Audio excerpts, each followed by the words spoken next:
The people analytics market has matured and is now a must-have within HR and business. What would your advice be for HR leaders grappling with the issues around ethics and privacy related to employee data? Yeah, you're right. Firstly, the people analytics is a very critical aspect of the business, as is analytics in all areas of the business. But in the people space, a little bit like the marketing space, privacy and ethical considerations come in. So I think it's first to think about it from that consumer angle.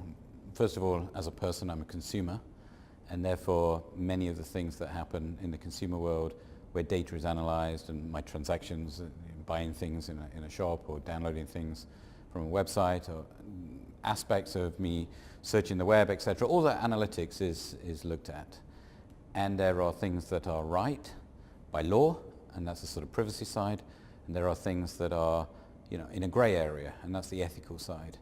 And so when consumers think about analytics, they have to think about what they must do by law, the privacy aspects, and then what they should do, because that's what their organization stands for and that's what society stands for.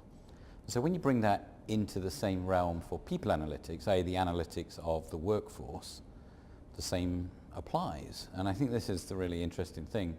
And I do believe that the HR profession can learn a lot from our marketing colleagues on the consumer side. And so you have to look at, firstly on the privacy side, what should be done, because that's what the regulations and the law says. And so therefore it could be across multiple countries, depending on how big your organization is and what your projects are and what you're doing.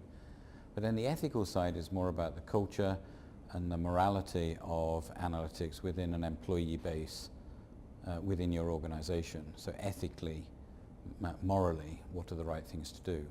And therefore, when you're considering undertaking analytics, it's important to focus on those aspects that are right for executives, those aspects that are right for managers, and those aspects that are right for employees and workers. And my advice to people on the ethical side is to think about what is the right thing to do. What would you do for yourself? How would you feel? And then think about it, therefore, in your analytics projects to say, what is the right thing to do for employees? What are the benefits? And how do we portray that to people in general?